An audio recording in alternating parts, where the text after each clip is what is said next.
I do not like mosquitoes. In fact, I'm allergic to them. Yes. I have a son, Max, who's also allergic to mosquitoes. The white, like, welts. Yep. And they puff up huge. Yep. Some people have it, and boy, did my parents pick the wrong state to live in for a boy who is allergic to mosquitoes. But if you hate mosquitoes, if you're allergic to them, there is a remedy, and it's a company called Mosquito Nix. Yep, I have a system in my house, and I don't have to worry about going into my backyard at dusk, especially like right now where it's kind of cool outside when the sun goes down. But that's when the mosquitoes come out. I love it. But not at my house, because around my whole fence, the perimeter of my whole yard, there's these misters. And there's a Mosquito Nix misting system that mist the backyard during peak mosquito times, and it keeps them out of there. After a certain amount of time, it forms a barrier. I have no mosquitoes anywhere near my house. Yeah, it degrades and breaks down really, really rapidly. Oh, yeah, the chemical, The little organic. lines that they use, you can't even see them. No. It's like microscopic little fine lines in order to disperse it. I have a portable system because I don't have a yard. I have a balcony. Yep. And it's perfect. Go out there. I'm starting the grill. I don't want to swat mosquitoes. My daughter wants to go out there and hang with me. I put the little mister on there. Great. Done. Also, another thing the Mosquito Nix does, because it's about to be winter soon, and during winter we have less of a mosquito problem, so they switch over to their Christmas light program, and they have all their installers. They'll install Christmas lights for you. They've done it for my house, Daniel's house, 2 years in a row. It's so much more convenient. It's the best. They store them for you. They gave me like a Macy's Thanksgiving Day parade-sized wreath. Did you see my wreath? Yeah. It was huge. During the summer, they're killing things, and during the winter, they're making smiles. Absolutely. And if you do it early, too, there's even a discount. So if you give them a call, go to mosquitonix.com. Oh, the best part, they set it all up, then they take it all down, they put it in bins, so if you continue to use them, like Tom and I use the same one. They just use the same one. So if you get it dialed in, because, guys, we all know how our wives get particular about the way they like things. Well, I'm going to get that same wreath again because they marked it, they organized my stuff, they took it away, they bring it, they take it away. It's awesome. So much easier. Just have them do it. It's amazing. It's mosquitonix.com. In the boy, the larynx and the vocal cords change so that his voice acquires the deeper pitch of a man's voice. The shoulders become broader, thighs grow longer, and the muscles become stronger. Hair begins to grow on the face, under the arms, and in the pubic area. You are a man.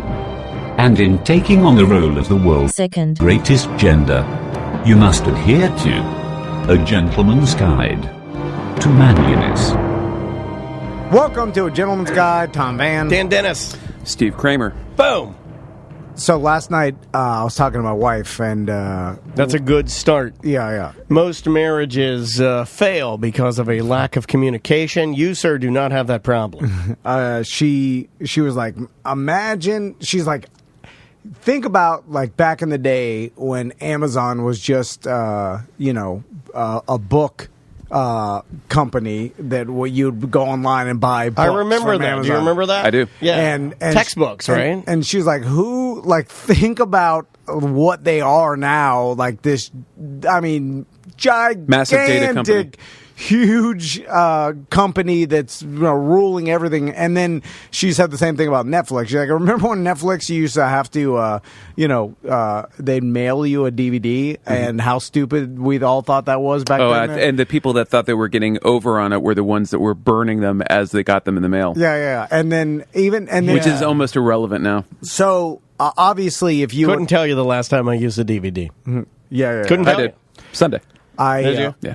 My kids don't even and never even seen a DVD. Yeah, I don't think my daughter. I don't have a DVD player. I think if I gave my daughter a DVD, just like handed it to her and said, "Here," I don't think she'd know what it is. You have more reliable Wi-Fi than me.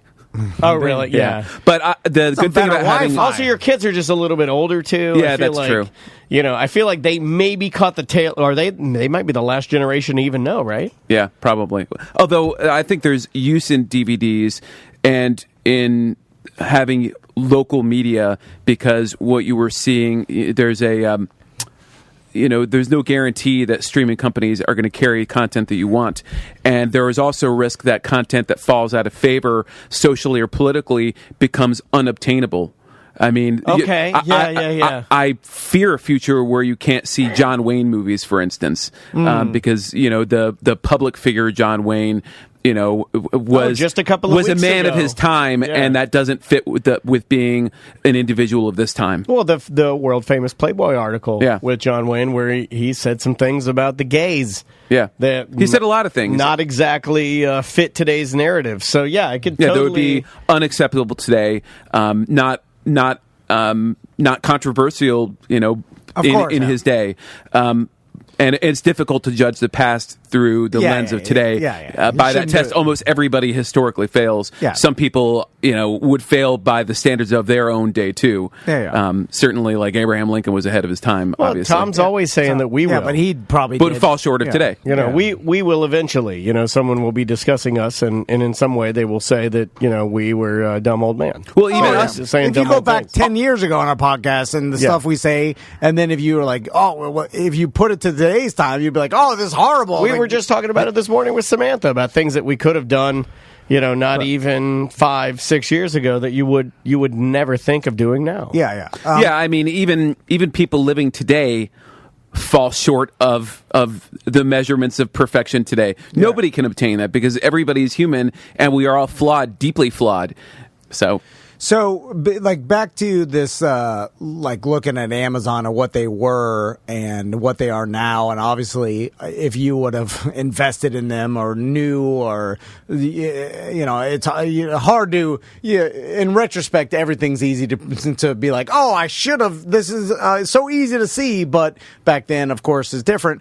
But as I get more and more into analyzing how to become a better gambler, I start equating it to other things like the stock market, and I looked at there's a lot of similarities between gambling and the stock market. So then I'm looking at things in the stock market. I get other people tell me oh, look at this stock, look at this thing. Yet the key difference is right. If you are a gambler, eventually numerically the house always wins, unless you're playing games of skill. And if you are an investor and savvy, you can win in the stock market, and because there is no house. You could do the same thing in sports gambling because there's a market to it. There's there's an element of skill to it. Then there's an element because that's the only conclusion. Yeah, and there's same thing with stocks. It's not just all a gamble. Hey, let's see if this company there's fundamentals that you utilize and people that utilize it to do. And if you see a company, for instance, and this is what I have a point to all this, but if you go back and I was going to say, Steve and I are nodding off over here. So if you go back and if you actually knew what Amazon was planning, and maybe someone laid it out to you in a presentation, Jeff Bezos told you, hey, this is what I plan to do as internet becomes more popular, as it becomes more worldwide. I want to start this, then maybe you would be like, oh yeah, I'll or invest maybe you wouldn't even believe it. You'd be like, I don't believe it. Maybe you'd be more afraid of it. I think I would. I think if you outlined exactly what he's going to do, the fact that it's already here now, takes away some of the initial fear that I think I would feel. Because that's a kind of a scary thing, right? That company's a little scary. Well, and there's this movement within the internet culture and the technology culture. There is a movement right now to go back to the original vision of the internet as being a place for a free exchange of ideas, and as a place where almost an egalitarian playing field where everybody can participate. And what it has morphed into is kind of a centralization of that data. Your data is hosted in these central, massive server farms. Your data is housed in this silo. And so I was reading about this maybe yesterday or the day before. There are these startup companies that are out there that are looking to use a model where you host your own data, and it's almost kind of piggybacking on the whole blockchain idea that is at play in cryptocurrency, where it saves data on the individual's computers instead of in a centralized location, and in that way, and it is designed to guarantee more privacy and guarantee that users have control of their data. And frankly, the gentleman that originated the internet, not Al Gore, who came out in favor of it. I'll see if I can find his name. But what I'm kind of asking is if we could all see if given the opportunity, someone said, hey, this is my business plan for this company, and we're like, wow, that seems like a good business plan. I'll invest into that, and you could become rich off that. Obviously, if you invested into Amazon early, or even Netflix back when they were sending DVDs. Both of them are far larger, though, now than we would have ever thought they were able to attain, right? I never thought Netflix would be that big, and I certainly didn't, when I was looking for textbooks or whatever on Amazon, I never thought that company would be even a glimpse of what it is now. Yeah, most people never thought that because everybody it just sounds would have a little invested. too advantageous, right? It sounds a little too. But I didn't even know that was too big. What I'm saying is, I didn't even know that was their plan. Like, I just they sell books. Who would have thought? So, what that leads me to is, like, obviously, it's not just an idea; it's how you execute that. Most people don't know that a Mediocre Time with Tom and Dan, T&D Media, what we do here. That originally our plan, and we're still moving towards that final goal, is to be the largest fitness brand in the world. A lot of people don't know that. And so we're not there yet, but we will get there. And it makes me mad that even the new CrossFit companies like Uber. Now, obviously, back then I didn't have any extra money that I could even invest in anything. But like when we went to Philadelphia and you were telling me about this new company Uber and how it worked and stuff, it was a better time because those Ubers were they were good. I mean, I went to order food last night and the food was 40% more than the order because there's a 15% service fee. There's a delivery fee. Yeah. There's tip because you got a tip, and there's tax. There's few things I'm proud of, Kramer, and one of them is I've never used Uber Eats. I really wanted Thai food last night. Oh, Thai food's good. And I was not going to drive across town to get it. I don't blame you. So I was willing to pay the 40% plus. Thai place. Oh, it's called Thai place? Yeah, that place is good. Oh, I like that. Yeah. Sounds good. But so what I'm saying, Thai food's good as hell. Even back then, I kicked myself because I'm like, man, I thought it was a good idea back then. A lot of the things I think are good ideas don't work out. I'll give you a for instance that has to do with our own company. What was the name of the truck app? Truck app. Oh, Halsey. Halsey. Oh, that's right. I thought Halsey was a goddamn good idea. Yeah. And I thought it was one of those ideas that I thought it was a good idea. If it exploded, but it could have been the execution. Did it not succeed? I think they spent a lot of money on it and just couldn't get enough drivers. Was that that the case? Is it still around? They needed more national No, they got enough drivers. They needed more people using it, and they couldn't get enough national advertising for it to be popular enough to have enough users so that the drivers were utilized enough. You know what I'm saying? It was one of those things where good idea, but I could see with Uber, everybody needs to go everywhere all times. And with picking up something like whatever, it's too specialized. It's rare, right? It's like Uber once Eats. a month. I understand the ability to not want to drive across the. I don't either. I don't want to drive out of my bubble to get Thai food. So I get that. So I'm glad. I mean, it would be nice to have a time machine and be able to do that. I mean, it's tough to have that vision. And then even if you have the foresight to know if a company is going to succeed, which even if they have a great idea, there's no guarantee they're going to succeed. True. You're a businessman. You're dabbling in businesses. We won't mention it, but you're even, you came in this morning. We're talking about something you're working on now. I think your mind works that way. I think you need that release. Have you ever gotten in on the ground floor of something? Apple. Really? Mm-hmm. And you invested, and then it exploded. Now Apple has. Am I correct in thinking that Apple's had two different times when it reached popularity? Right, there was the initial, the Apple IIc, the Apple IIe, way before my time. But then it exploded, right? Then imploded. I mean, it was almost dead in the '90s. When most people know this. When Steve Jobs came back from Pixar, right? Or he came back in and brought it back from the brink.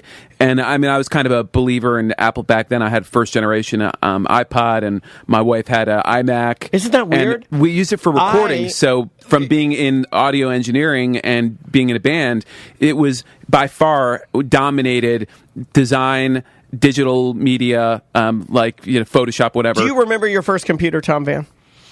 And recording software. I mean, as a kid, my mom got like a old Gateway. As an educator, I want to say my first computer was an Apple IIc. That was a great computer. It was a great little white computer, tiny little computer. They had the vampire game on there. Yeah, and Lemonade Stand. Yeah, you had Lemonade.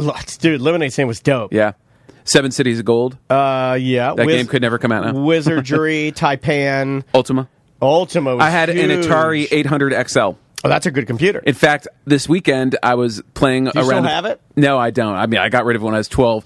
How fun would that be now? Well, I got an emulator. I don't know why, but I woke up like, I want to remind myself about my Atari computer. Yeah. It was really cool for the time. Yeah. It was really advanced and underappreciated for what it was. I think it's ironic to me, though, that my first computer was an Apple, and now so much of what we do business and in my personal life is Apple-based. Like, I have an iPad in front of me, all of our computers in the studio, just because we use Logic and GarageBand and Final Cut.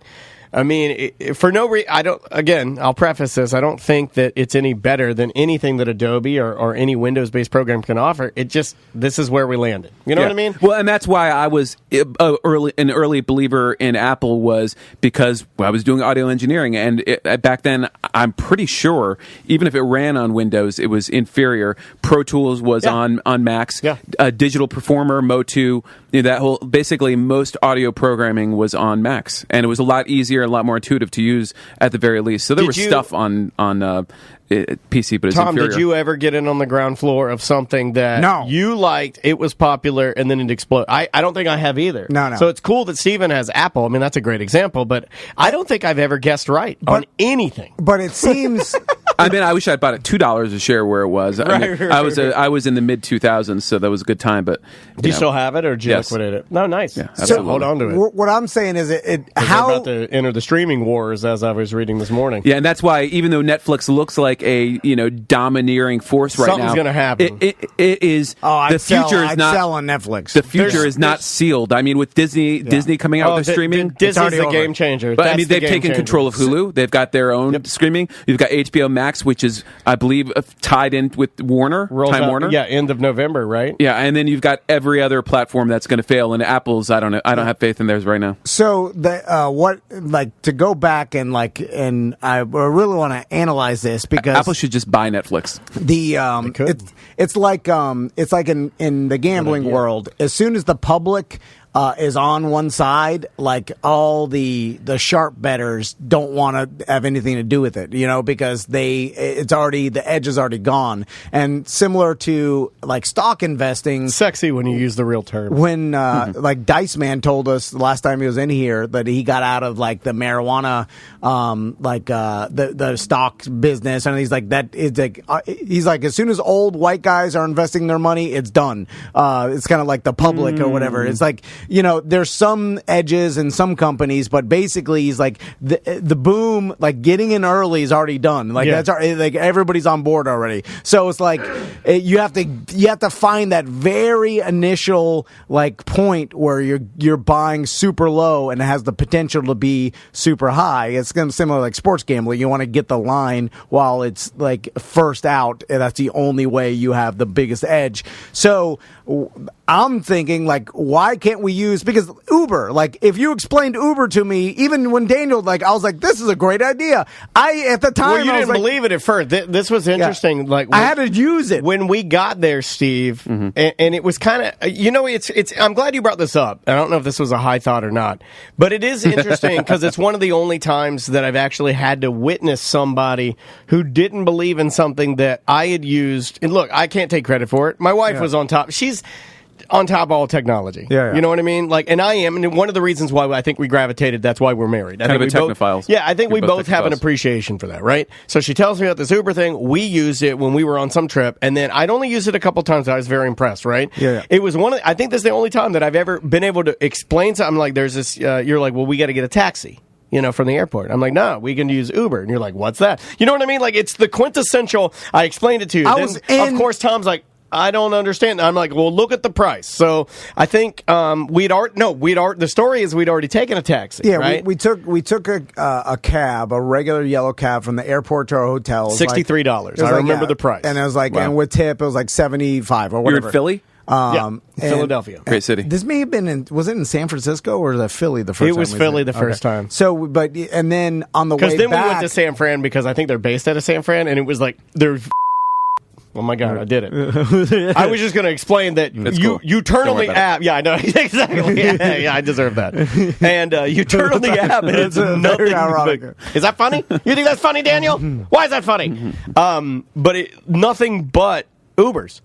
Yeah, I mean, you turn on the app in San Fran and it's 1 million cars. Yeah. Like, it's like, who do you want to pick? You have your choice of you and 100 different drivers. So what I'm saying is, like, at the time... What are you saying? If I had... if you had a time machine, you would go back a million... No, but I was like... To the beginning of the segment and start all over again. It was obvious. I was like, oh, yeah, this will catch on. This will be the new... This will ruin the taxi business for sure. Like, it's half the price, and it was a great experience. Like, and then it happened. Obviously, now getting in an Uber, it was like maybe a little bit of an advantage. I mean, that is the job of visionaries, right? Is to have a vision and then to execute upon the vision, and then those that are lucky enough to buy in or go with the company that actually follows through with it are And if Jeff Bezos sat there and explained to me, 20 years ago, like, hey, this is my plan, I think everything would be bought on the internet. I think stores would become antiquated. I think, the people will get their stuff and I'm going to build these shipping portals and stuff. And like, I would be like, that makes sense. Let's go. Like, I'm in, so what's now the... Have you seen the treat truck? What is that? Oh, the Amazon truck? Mm-hmm. It looks like a game show, and then you go there and just selling stuff. Yeah, it looks like an old-timey, like a medicine... Carnival trailer, and then it's kind of both. It's like a carnival medicine, like, they're selling oils. Tonics, snake oils, etc. What is it? They drive it around Orlando, and then they'll tweet you or text you what they have on the truck that day. And my wife's addicted to it. They'll be like, it's the Amazon treat truck, and today we have Nutro organic dog food on sale. Find us at the parking lot at the Florida Mall and get it at this amazing deal. And you drive over, you find the truck, you buy the dog. If you shop at Whole Foods, though, I'll bet against that idea. Like they got too much money. No, it's a promotional idea. It's brilliant. It's three guys in a truck. They drive around. They have they generate excitement. Yeah, they have an amazing deal on this truck, and you follow it around like a little Amazon dog, and you go and you buy the Nutro organic dog food from them. Weird. But so what I'm saying is there anything that we? Oh, it's the treasure truck. Everybody's busting my balls. The treasure truck. That's what it is. Excuse me. Treat truck, treasure truck. It's for babies, whatever it is. So, have any of us seen an idea that's like new or budding, and we could see it taking over? I guess Uber's the only one I have. Yeah. I mean, but I'm saying now, like the infancy. But now, it just depends at what point in the development cycle you're talking about, because there are definitely companies that are already up and running and have huge market caps that are executing on future technology. I mean, Tesla's doing it with the truck delivery, or they doing it with the roofing tiles that are solar cells. I mean, those are innovative ideas. Or even what we're talking about, the guy that made the created the World Wide Web is Tim Berners-Lee, and he's come out against that ownership of data. That could be then like another gigantic shift in the internet if these companies come out and users buy into keeping their information private. That could be huge. Okay, you're trying to think of a thing that's going on now that we could theorize that would blow space up. Tourism, that could be big. The only thing it's not popular enough though. But when it becomes cheap and economical to do it, which is what these companies are shooting for, it changes it. The first thought that popped into my brain was gaming. For some reason. Yeah. And the only one, and this doesn't really fit your category well enough, but I'll just say it anyway for the sake of argument and us discussing it, is the fact that Nintendo released Mario games, Mario Kart and Super Mario, for Apple iPhones and for Android. So the fact that they could push their ego aside, I think, because I think there is some of that as a company, an iconic company. I mean, Nintendo it's a staple now. I mean, like, their characters are beloved. There's a reason they're doing a Nintendo World theme, park. But my point is that they were able to say, well, the console's not going to be enough for us. Let's put it on phones, because the future is phones. Sounds an awful lot like a young Tom Van 10 years ago talking about the future of listening to radio will be on your phone. You know what I mean? So it's the only thing I can think of that sort of fits the idea of a new thing. Because I play that stupid Super Mario, it's the Mario Kart. I play it on my stupid iPhone every night. I'm completely addicted to it, and I'm not using a Nintendo product. I'm only using Nintendo software on an Apple phone. And to me, there's something kind of weird about that. Yeah. Because nobody else is doing that. Nobody else, like, you're not going to, like, there's a reason that they have PlayStation and Xbox exclusives. You know, that you have some games that are on both, but they do exclusives. The fact that Nintendo said, nah, that's fine. Normally, these are always exclusive games just for our console. We're going to put them on phones. I don't know. That, to me, sounds a little revolutionary. You know, where I That's do the only example I can think of. I do with art. I mean, I collect and deal art, right? And that's I like it because I can see kind of trends and kind of figure out what's up and coming and what is going to kind of explode, what's innovative, what stands out. That's one area where you can do that. I mean, there's lots of them. Is there anything? It's tough to really know. I know. Some of this really hyper advanced stuff. We're just not in the right rooms. Are you We're not having the right conversation. Steven and I, so you can make an investment? That's what it sounds like to me. It sounds like to me that you're asking. Your two bros. If you bought a Banksy piece, in 2005, you might have spent $100, and it could be worth $500,000 right now. Did you give Travis his gift yet? Which one? Didn't you say you had a gift for him or something? Oh, it was getting into the gross domestic product store, but I think he'd already found it. Because last week, when you came in, you're like, hey, do you want a Banksy? And you asked him that. Oh, yeah. And he thought you were going to give him one, and I think and we laughed, and we made fun of him, and we bullied him. That's funny. It's very funny. Is there anything that we're still doing that we could be like, why are we still doing this? Like, Lots for instance, of things. Recycling. With the all those articles are just they're just burning alive. Or people are saying just throw it in the trash. It's better for the environment to throw your recycling in the trash. Is there because the taxi cab thing that was a no-brainer? It seemed like going back to the Uber, it's like, oh, of course. Is there any peer-to-peer thing? Like, I know that we do it with Airbnb, but can't expand. Airbnb was a good one. What's the other one?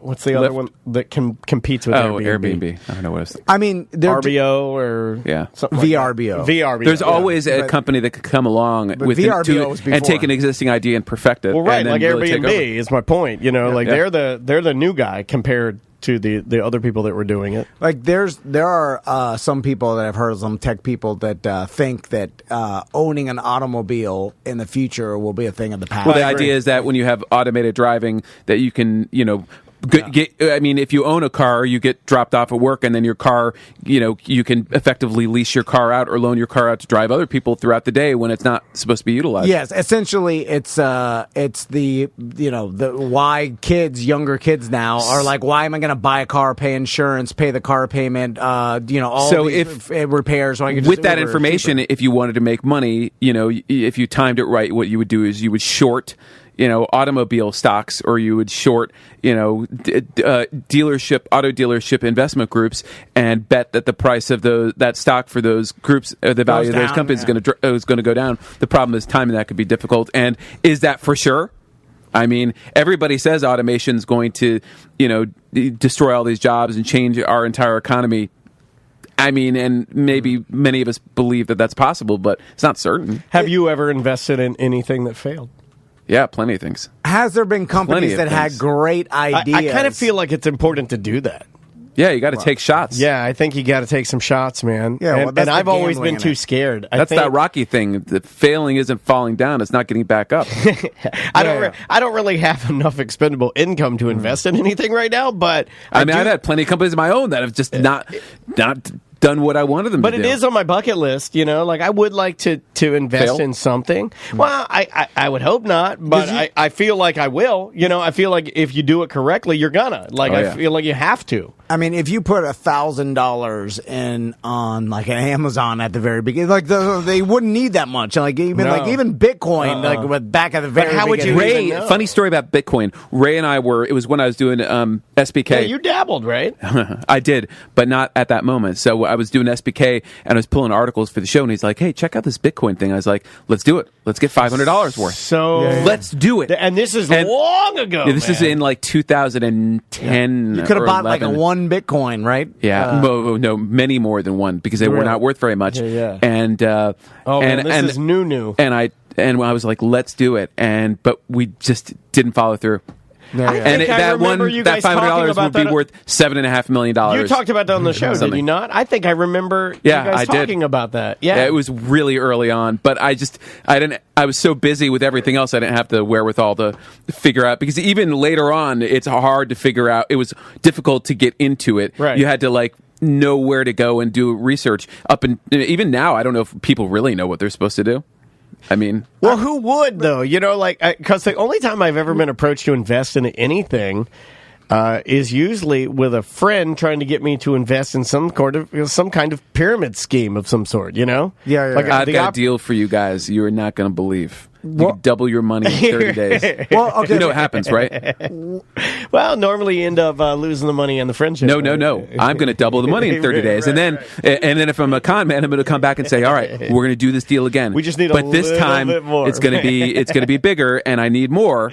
And I might do that a few times to rope you in. But then when I get the big play, sorry, it fell through. Do you remember when I was sitting in this chair and we had a guest on, and he's a friend of ours, and he gave me the hard pitch?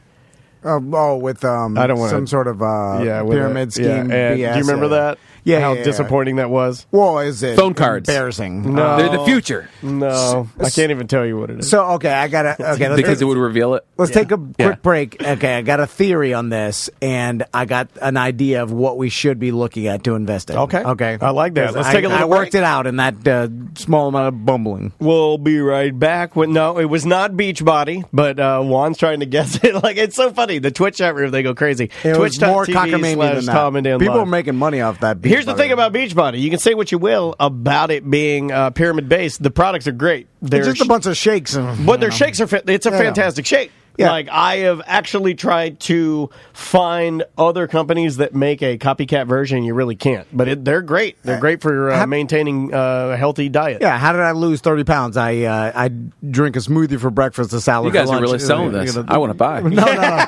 But I'm just saying, you just eat less and I can calorie make money by meals. buying it. I'm in. Yeah, I'd love to crap all over it, but my wife and I really like the shakes. I mean, it is a pyramid, but just if you eat less calorie meals, you lose weight. It's multi-level marketing. Yeah, okay. Yeah.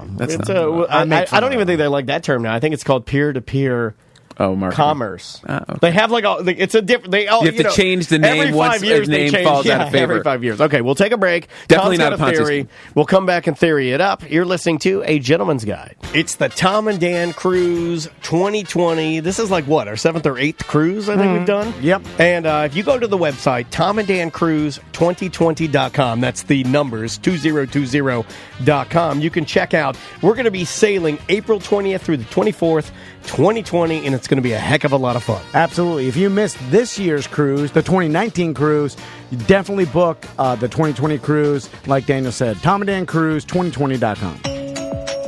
We're back with the Gentleman's Guide to Manliness. Steve Kramer. Tom Van. Dan Dennis. Now, you have a theory. Yeah, what stock do we invest in? Hit me. So, okay. All right. So, my theory is you take some old school knowledge that is tried and true, right?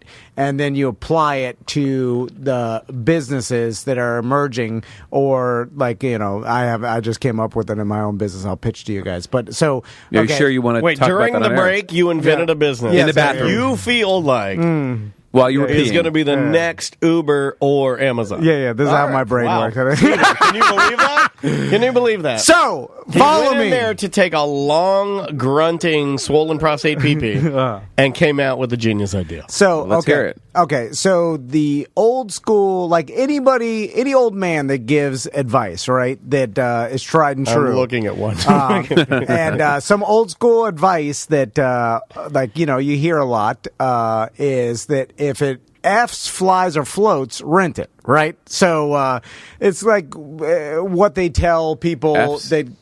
Yeah. Like I don't want to stall like his a thoughts. woman or a man. You or rise whatever or How do you floats. rent? Oh, a hooker. Gotcha. Yeah. All right. Because anything else is a waste of money. It's Gotcha. kind of like what they tell NFL players when they get rich, or if you win the lottery or whatever. So, I mean, your Okay, yeah. The theory being that if you Your buy... theory is only one notch above. If it bleeds once a month, don't trust it. Well, but it's not good. The logic on that is sound in that it is a waste of money because most likely if you're buying a luxury item, a plane, a boat... Oh, they're coming at you at the Twitch channel. Screw you, Twitch. Did you come up with an idea while you took a pee-pee?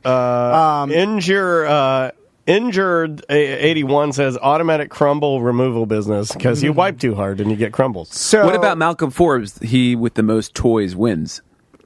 I mean, the thing is, yeah, I guess if you're in a toy war, but like as far as the logic is, it's a waste of money is correct in the fact that think about it. Like we saw Jerry Jones' yacht down in Nassau. I bet he hasn't been on it. I mean, for sure in the football season, just sits there and used. Never setting foot on it.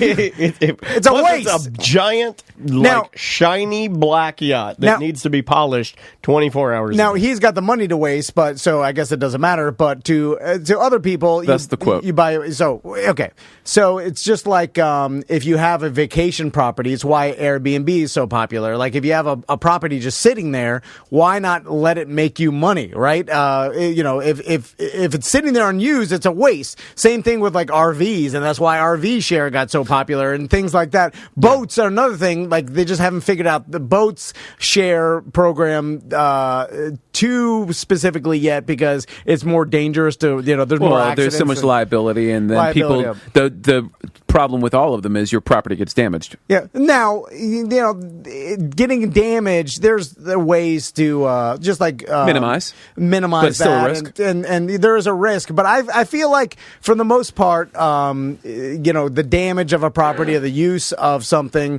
for the most part, people are respectful, and you will have that outlier that someone. Is this a long pitch for Poolbear? No, it is. No. I gotta know that. Okay, so it's a long pitch for something. So suits, right? Okay. Me and Daniel bought a suit for the Orlando City. He's brought these suits up. I think he's still mad at me about these suits. So we needed to host their awards gala. And mine's way too big now. Were these the Brooks Brothers suits? Yes. We needed to buy suits for this thing, whatever. So they end up they're $1,000 a piece, right, for these Brooks Brothers suits, right? $1,000 for mine, $1,000. So I probably wear mine 2 times a year, and now even less. Back then, it was like I did the awards gala, and then I had a wedding. Well, all my friends are married already. I've only worn mine like maybe 7 times. Yeah. And now I've got now the only reason to wear a suit because everybody's married is I have a little bit of time, then the funeral will start happening. They're really hammering you in the Twitch chat room. They don't know. Suit and tux rentals, genius, people are saying. You're a true innovator and visionary. I'm not finished my pitch yet. A real Walt Disney. I don't know if you'll ever finish it. Okay. To be continued on the next show. This is not a suit or tux rental place. This is a peer-to-peer. This is just a meandering way to get to the ultimate pitch. Suitber. What? Suitber. Listen, hear me out. Is it Napster for suits? Is that what it is? Am I downloading a suit? 3D printing a suit? So I come out Suitber. I come out with an app. It's a latex suit, and then I enter my measurements of my suit and my body's like how tall I am, how much I weigh, and my suit was fitted to me, right? So there's a lot of other people with my body type out there, right? So then here's the deal. Gross. So instead of Steve said because if you want a nice suit, now you can go to some podunk. Listen, we rented a tux it was falling apart. It only went downhill when the owner passed away untimely, very sad, and then it was purchased by his right hand man. Yeah. And I don't think that the guy who purchased this place knew much about style. Yeah. So all the tuxes that were in there were very dusty and old. That's a perfect place to rent an ironic tux. I don't know anybody who's rented suits for like groomsmen for weddings and stuff. It's always ill-fitting. It looks cheap. Dumpy. It's dumpy. It's like, So if there are people that buy, like my Brooks Brothers suit is nice. A $1,000 suit. Kramer's got a lot of really nice suits, right? They just sit unused. Now, Kramer uses his more than normal. So you want him to rent his suits out with your company, Suitber. Suitber. That's going to be as big as Amazon. Now Suitbird? Suitber, like Uber. Yeah, he's not creative at all. He takes any idea he has. Like, if he made Steven gifted us some leftover shower gel from Ship to Shore. I love this. Now, well, I mean, you're not doing it anymore, right? I do it for custom orders. Oh, custom orders. Well, this is the Phantom Grapefruit Body Wash. I happen to love it. It's organic. This stuff is like literally currency in my household. If you started a shower gel business, it would be called Gelber. Well, you're using other people's shower gels. Shower. But how about computer Suitazon? Here's Suitazon? No, Suitazon. It's got to be some peer-to-peer. Sounds better than Suitbird. Suitflix? Not Bird, it's Burr. Suitber. Bill Burr. Because Wilbur? This is Bill Burr speaking for Suitber. Suit. Listen, Superman. All I'm saying is that suit or salad. If I enter in my Brooks Brothers suit, I take a picture of it. What are you going to charge? And okay, this is the thing. So here we go. It's sitting, now the twist. Right now, it's sitting in my closet, making me no money, and I barely use it. Put those suits to work. Put the suits to making you money. That's part of my pitch here. Is put the suits to work, Suitber, and then how it happens is coming soon, underwear Burr.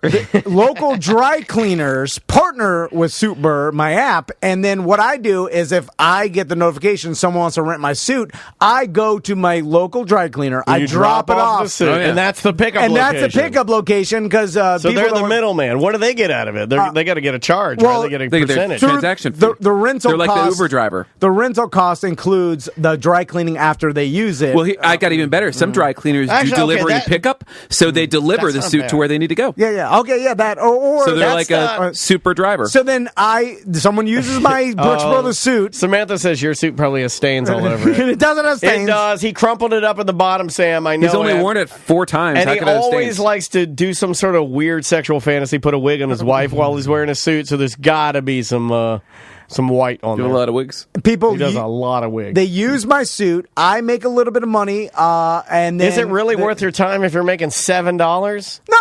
Because how much is a tux? Like when we rented a tux for an event, it was in the name. Any tux, $45. Well, no, there's like a 75. I mean, you changed the sign. No, I think it's for renting a tux. I think 50. No, but so is it 99? It's probably about $150 to rent a tux. But think about it. If for a nice enough suit, I think people would pay $100 to rent the suit, and with the dry cleaning fee or whatever, I'm getting let's say $60 for my suit rental.